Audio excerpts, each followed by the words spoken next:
Today, we are diving into a really powerful story from Genesis chapter 31. It's one of those ancient texts that feels surprisingly modern.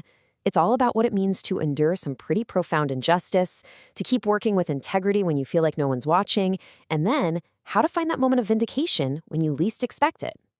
I mean, have you ever been there? You pour your heart and soul into your work. You do everything by the book, and at the end of the day, you're left feeling completely taken for granted or maybe even betrayed. Well, this story we're about to explore taps right into that very human, very real feeling. Okay, so let's meet the main players here. A man named Jacob and his uncle Laban. Now, Jacob works for Laban for 2 full decades. That's 20 years. But this whole period is just marked by one deception after another. It's this long, grueling season of unfairness. And look, we're not talking about a simple misunderstanding. The text says Laban changed Jacob's wages 10 separate times. Just think about that for a second. That isn't an accident. It's a pattern, a deliberate, systemic manipulation just to keep Jacob under his thumb. So when Jacob finally has enough, he confronts Laban, and what he says here is just wow. He basically lays it all out on the table. He's saying, look, after 20 years of backbreaking labor, if it weren't for my faith, I would be walking away from this with absolutely nothing. The stakes for him were just incredibly high. Okay, so that's an ancient story, right? How does this connect to our lives right now? Well, that's where the reflections of a writer named Lee Carle come in. She sees this dynamic playing out today, something she calls the Laban spirit, and it can pop up anywhere, even in places and with people that we're supposed to trust. And what's so wild is how this plays out in the exact same way, thousands of years apart. For Jacob, the first red flag was seeing Laban's changed countenance. That warmth he was used to was just gone. Lee Carle describes the exact same thing, a sudden, chilling shift from a welcoming vibe to this icy distance. It's a timeless signal that something is seriously wrong. So what causes that sudden, cold shoulder? Well, according to Lee's insight, the spirit of Laban often shows its true colors the moment you can no longer be used.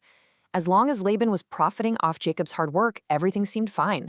But the second that dynamic started to change, poof, the favor just vanished into thin air.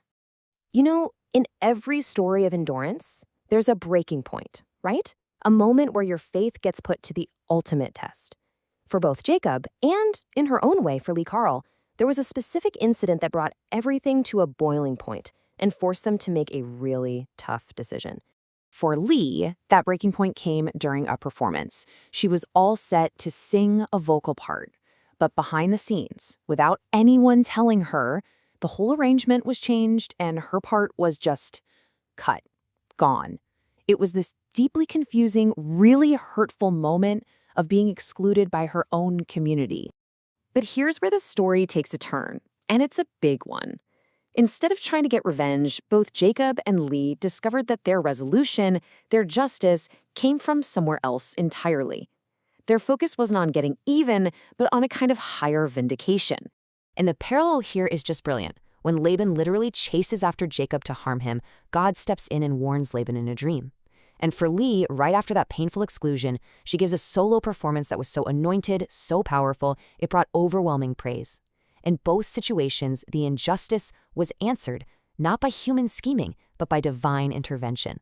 Theologian Matthew Henry offers this fascinating insight into what's happening here. He basically says that God's protection doesn't mean your enemy suddenly has a change of heart. It just means their ability to actually harm you can be completely restrained. The malice might still be there, but their power to act on it is checked. So, what's the ultimate lesson here? What are we supposed to take away from all this? Well, it goes way beyond just these two stories. It really points to the incredible power of holding on to your integrity and your faith, even when you're being treated completely unfairly. I mean, listen to Jacob's defense of his own work ethic. It's just astounding. He says he personally paid for any animals that were stolen. He worked through scorching heat during the day and freezing frost at night. He literally sacrificed his own sleep to take care of Laban's flock. That is the definition of working with integrity, even for a boss who doesn't deserve it. The story doesn't end with a hug and a handshake. It ends with a boundary. They build a pile of stones and call it Gilead, which means witness heap. And this is so important. It wasn't a monument to their rekindled friendship. It was a clear, physical line drawn in the sand, a witness that neither one would cross over to harm the other ever again. And that right there is the core message of this whole thing. true strength isn't about getting even. It's found in two things. First, entrusting your cause to a power that's way bigger than you are.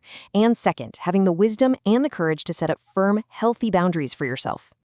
Lee Carle wraps up her thoughts with this really powerful declaration.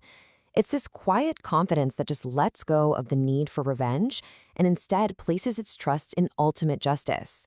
It's a profound reminder that even after going through something terrible, your focus can shift from getting even to just moving forward in faith.